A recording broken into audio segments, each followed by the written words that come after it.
जय गुरु जी। संगत जी, आज से हम शत रुद्र संहिता शुरू कर रहे हैं। शिव जी के सद्योजात वामदेव, तत्पुरुष, अघोर और ईशान नामक 5 अवतारों का वर्णन। वंदे महानंदम अनंत लीलम महेश्वरम सर्वविभुम महांतम गौरी प्रियम कार्तिक विघ्नराज समुद्भवम शंकरम आदिदेवम। जो परमानंदमय हैं, जिनकी लीलाएं अनंत हैं, जो ईश्वरों के भी ईश्वर, सर्वव्यापक, महान, गौरी के प्रियतम तथा स्वामी कार्तिक और विघ्नराज गणेश को उत्पन्न करने वाले हैं, उन आदिदेव शंकर की मैं वंदना करता हूँ। शौनक जी ने कहा, महाभागसु जी, आप तो पुराण कर्ता व्यास जी के शिष्य तथा ज्ञान और दया की निधि हैं। अतः अब आप शंभु के उन अवतारों का वर्णन कीजिए जिनके द्वारा उन्होंने सत्पुरुषों का कल्याण किया है। सूत जी बोले, शौनक जी, आप तो मननशील व्यक्ति हैं। अतः अब मैं आपसे शिव जी के उन अवतारों का वर्णन करता हूँ। आप अपने इंद्रियों को वश में करके सभक्ति पूर्वक मन लगाकर श्रवण कीजिए। मुने, पूर्व काल में सनत कुमार जी ने नंदीश्वर से, जो सत्पुरुषों की गति तथा शिव स्वरूप ही हैं, यही प्रश्न किया था। उस समय नंदीश्वर ने शिव जी का स्मरण करते हुए उन्हें यूं उत्तर दिया था। नंदीश्वर ने कहा, मुने, यूं तो सर्वव्यापी सर्वेश्वर शिव के कल्पांतरों में असंख्य अवतार हुए हैं, तथापि इस समय मैं अपनी बुद्धि के अनुसार उनमें से कुछ का वर्णन करता हूँ। 19वां कल्प, जो श्वेत लोहित नाम से विख्यात है, उसमें शिव जी का सद्योजात नामक अवतार हुआ था। वह उनका प्रथम अवतार कहलाता है।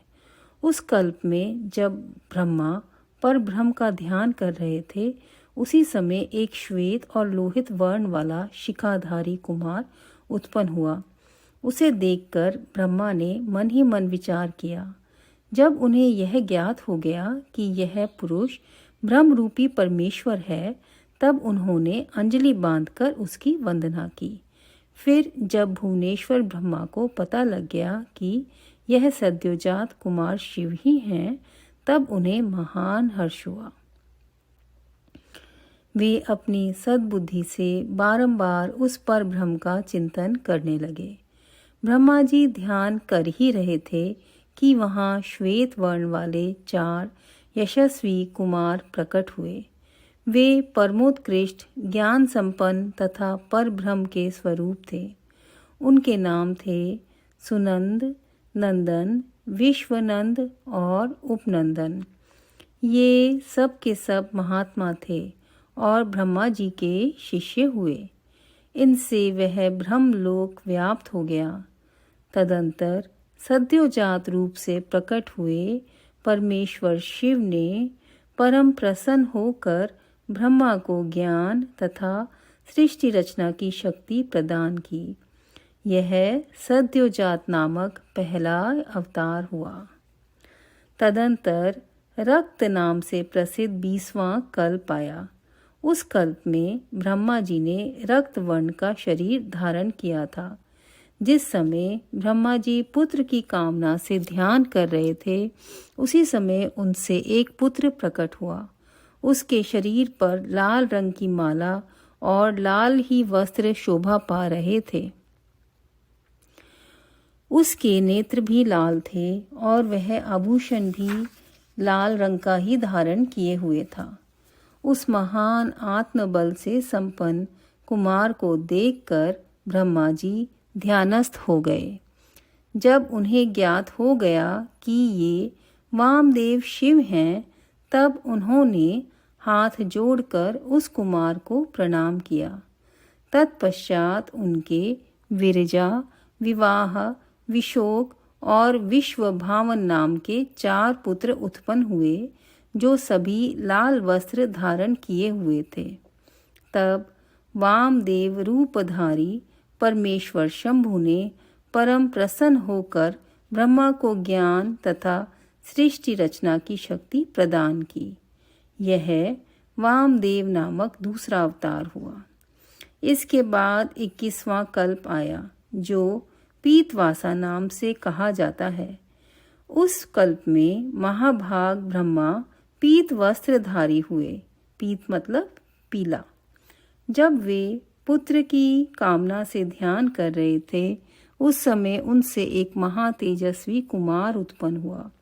उस प्रौढ़ कुमार की भुजाएं विशाल थी और उसके शरीर पर पीतांबर झलमला रहे थे, मतलब येलो कलर के वस्त्र। उस ध्यानमग्न बालक को देखकर ब्रह्मा जी ने अपनी बुद्धि से बल से उसे तत्पुरुष शिव समझा। तब उन्होंने ध्यान युक्त चित्त से संपूर्ण लोकों द्वारा नमस्कृत महादेव शांकरी गायत्री तत्पुरुषाय विद्महे महादेवाय धीमहि का जप करके उन्हें नमस्कार किया। इससे महादेव जी प्रसन्न हो गए। तत्पश्चात उनके पार्श्व भाग से पीत वस्त्रधारी दिव्य कुमार प्रकट हुए। वे सब के सब योग मार्ग के प्रवर्तक हुए। यह तत्पुरुष नामक तीसरा अवतार हुआ। तत्पश्चात स्वयंभू ब्रह्मा के उस पीत वर्ण नामक कल्प के बीच जाने पर पुनः दूसरा कल्प प्रवृत्त हुआ। उसका नाम शिव था। जब एकार्णव की दशा में 1,000 दिव्य वर्ष व्यतीत हो गए, तब ब्रह्मा जी प्रजाओं की सृष्टि करने की इच्छा से दुखी हो विचार करने लगे। उस समय उन महातेजस्वी ब्रह्मा के समक्ष एक कुमार उत्पन्न हुआ। उस पराक्रमी बालक के शरीर का रंग काला था। वह अपने तेज से उद्दीप्त हो रहा था तथा काला वस्त्र, काली पगड़ी और काला यज्ञोपवीत धारण किए हुए था। उसका मुकुट भी काला था और स्नान के पश्चात अनुलेपन चंदन भी काले रंग का ही था। उस भयंकर पराक्रमी महामनस्वी देव देवेश्वर अलौकिक कृष्ण पिंगल वर्ण वाले अघोर को देखकर ब्रह्मा जी ने उनकी वंदना की। तत्पश्चात ब्रह्मा जी उन भक्त वत्सल अविनाशी अघोर को ब्रह्म रूप समझकर इष्ट वचनों द्वारा उनकी स्तुति करने लगे। तब उनके पार्श्व भाग से कृष्ण वर्ण वाले तथा काले रंग का अनुलेपन धारण किए हुए 4 महामनस्वी कुमार उत्पन्न हुए। वे सब के सब परम तेजस्वी अव्यक्त नामा तथा शिव सरीखे रूप वाले थे। उनके नाम थे कृष्ण, कृष्णशिख, कृष्णास्य और कृष्ण कंठधृक। इस प्रकार उत्पन्न होकर इन महात्माओं ने ब्रह्मा जी की सृष्टि चना के निमित्त महान अद्भुत घोर नामक योग का प्रचार किया। यह अघोर नामक चौथा अवतार हुआ। मुनीश्वरों, तदंतर ब्रह्मा का दूसरा कल्प प्रारंभ हुआ। वह परम अद्भुत था और विश्वरूप नाम से विख्यात था।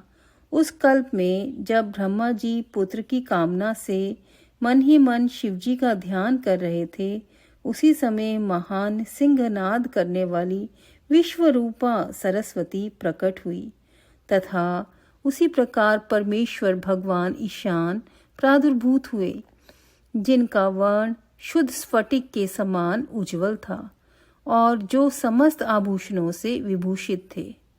उन अजन्मा, सर्वव्यापी, सर्व अंतर्यामी, सब कुछ प्रदान करने वाले, सर्वस्वरूप, सुंदर रूप वाले तथा अरूप किशान को देखकर ब्रह्मा जी ने प्रणाम किया। तब शक्ति सहित विभु ईशान ने भी ब्रह्मा को सन्मार्ग का उपदेश देकर 4 सुंदर बालकों की कल्पना की। उन उत्पन्न हुए शिशुओं का नाम था जटी, मुंडी, शिखंडी और अर्धमुंड। वे योगानुसार सद्धर्म का पालन करके योग गति को प्राप्त हो गए। यह ईशान नामक 5वां अवतार हुआ।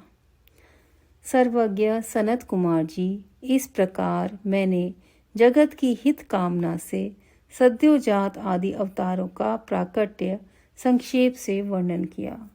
उनका वह सारा लोकहितकारी व्यवहार यथातथ्य रूप से ब्रह्मांड में वर्तमान है। महेश्वर की ईशान, पुरुष, घोर, वामदेव और ब्रह्म, ये 5 मूर्तियां विशेष रूप से प्रसिद्ध हैं। इनमें ईशान, जो शिव स्वरूप तथा सबसे बड़ा है, पहला कहा जाता है। वह साक्षात प्रकृति के भोक्ता क्षेत्रज्ञ में निवास करता है। शिव जी का दूसरा स्वरूप तत्पुरुष नाम से ख्यात है। वह गुणों के आश्रय रूप तथा भोग्य सर्वज्ञ में अधिष्ठित है। पिनाकधारी शिव का जो अघोर नामक तीसरा स्वरूप है, वह धर्म के लिए अंगों सहित बुद्धि तत्व का विस्तार करके अंदर विराजमान रहता है। वामदेव नाम वाला शंकर का चौथा स्वरूप अहंकार का अधिष्ठान है। वह सदा अनेकों प्रकार का कार्य करता रहता है। विचारशील बुद्धिमानों का कथन है कि शंकर का ईशान संज्ञक स्वरूप सदा कर्ण, वाणी और सर्वव्यापी आकाश का अधीश्वर है तथा महेश्वर का पुरुष नामक रूप त्वक, पानी और स्पर्श गुण विशिष्ट वायु का स्वामी है। मनीषगण अघोर नाम वाले रूप को शरीर, रस, रूप और अग्नि का अधिष्ठान बतलाते हैं। शंकर जी का वामदेव संज्ञक स्वरूप रसना, पायु, रस और जल का स्वामी कहा जाता है। प्राण, उपस्थ, गंध और पृथ्वी का ईश्वर शिव जी का सद्योजात नामक स्वरूप बताया गया है। कल्याणकामी मनुष्यों को शंकर जी के इन स्वरूपों की सदा प्रयत्नपूर्वक वंदना करनी चाहिए, क्योंकि ये श्रेय प्राप्ति में एकमात्र हेतु हैं। जो मनुष्य इन सद्योजात आदि अवतारों के प्राकट्य को पढ़ता अथवा सुनता है, वह जगत में समस्त काम्य भोगों का उपभोग करके अंत में परम गति को प्राप्त होगा। अध्याय 1। जय गुरु जी, संगत जी।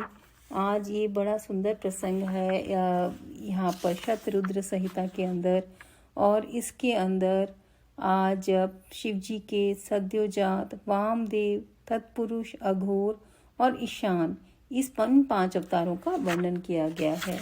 इसमें जो ये 5 अवतार हैं, they are corresponding to the 5 तत्वास, जो कि पृथ्वी, जल, आकाश, वायु, ये हमारे जो 5 तत्व हैं।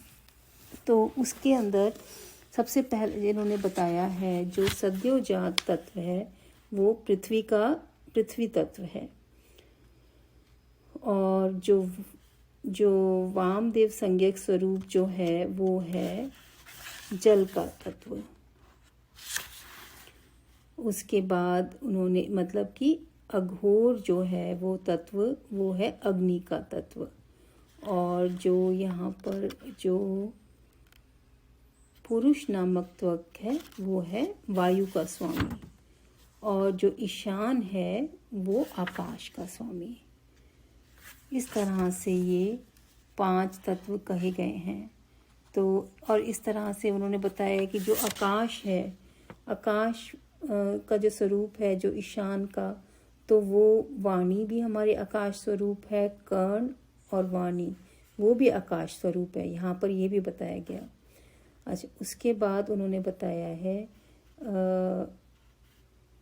जो महेश्वर का पुरुष नामक रूप है, तो वो स्पर्श और वायु, तो मतलब कि जो हमारी स्किन है, तो जिससे हम स्पर्श महसूस करते हैं, और वायु तत्व है वो सिमिलर है, तो उसकी गवर्नेंस जो होती है वो पुरुष नामक तत्व करते हैं। फिर जो अघोर नामक तत्व हैं, वो जो हमारे बॉडी के अंदर रूप है, रस है, और जैसे हमारी जैसे जठराग्नि है, हमारी बॉडी के अंदर जितने भी अग्नि तत्व हैं तो वो उसका अग्नि का वो स्वरूप बताया गया है। उसके बाद जो वामदेव संज्ञक स्वरूप है वो जल, जैसे हमारी बॉडी के अंदर रस है, जितना भी हमारे अंदर जल तत्व हैं वो सारे वामदेव संज्ञक स्वरूप के हैं। फिर उसके बाद पृथ्वी का जो ईश्वर स्वरूप है वो सद्योजात नामक रूप बताया गया है। तो पृथ्वी में जैसे गंध है, प्राण हमारे हैं, हमारे शरीर के अंदर जो भी पृथ्वी तत्व हैं, इस संसार के अंदर जो भी तत्व हैं वो सारे शिव के वो स्वरूप बताए गए हैं। तो ये केवल हमारे बॉडी तक लिमिटेड नहीं है, हमारी बॉडी के भी 5 तत्व से बनी हुई है हमारी बॉडी, और ये पूरा संसार भी 5 तत्वों से बना हुआ है। तो यहाँ पर ये बहुत जानने योग्य बात है कि जो 5 तत्व हैं वो 5 शिव के अवतारों के साथ उसकी कंपैरिजन किया गया है। और जब हम इन 5 अवतारों को पढ़ते हैं, इन 5 अवतारों के रूप में शिव जी की पूजा करते हैं, तो हम उन 5 तत्वों की पूजा कर रहे हैं।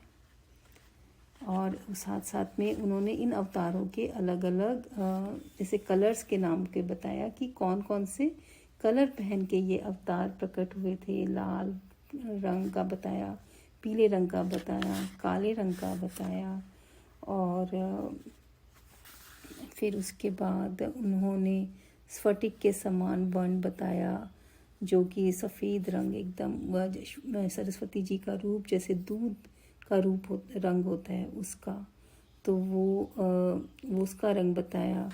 और ये सारे रंग जिसे हर एक तत्व के साथ हमारी बॉडी के अंदर वो और पूरे विश्व के अंदर, जैसे कि आप जो अगर हम इसमें से एक तत्व लेते हैं, जैसे कि सपोज करें हम इसमें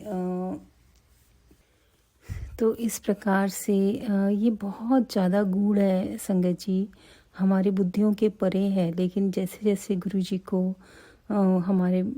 हमको प्रिपेयर करते हैं गुरु जी, और उतना उतना वो हमें समझाते हैं कि और हमें ज़्यादा समझने की आवश्यकता भी नहीं है, क्योंकि गुरु जी प्रैक्टिकल गुरु हैं, वो सब कुछ प्रैक्टिकल करके दिखाते हैं। और इतना ज़रूर मैं कहूँगी कि गुरु जी ने कुछ रंग, जैसे सुखमनी आंटी की किताब में भी लिखा है कि कुछ रंग उन्होंने बोला था, और उन्होंने पीला, जैसे परमेश्वर को शिव जी की आरती के अंदर भी आया है, श्वेतांबर, पीतांबर, बाघांबर, तो वो उस तरह के पहनते हैं कपड़े। उसी तरह से गुरुजी भी येलो चोले में उनका स्वरूप है, लाल चोले में उनका स्वरूप है, सफ़ेद चोले में उनका स्वरूप है, तो काले चोले में उनका स्वरूप है। तो उसी तरह से मुझे लगता है कि ये सब चीज़ें एक तरह से इंटरलिंक्ड हैं, जो कि हमें हमारी बुद्धि से परे हैं। हमारी जो छोटी सी मानव बुद्धि है उसमें हमें ये चीज़ें समझ नहीं आ सकती, लेकिन ये है सब कुछ उनकी सृष्टि के कर्ता धर्ता, सब कुछ वो ही हैं, और उनकी आज्ञा में हम चलें बस। जैसे जैसे वो हमें हर किसी के साथ अपना खुद की टेलीपैथी करें और खुद को हमें आज्ञा हो उसी को फॉलो करते जाएं, और गुरु की आज्ञा में रहना सबसे बड़ा परम धर्म है। शुक्राना गुरु जी, शुक्राना संगत जी। ओम नमः शिवाय। शिव जी सदा सहाय। ओम नमः शिवाय। गुरु जी सदा सहाय। जय गुरु जी।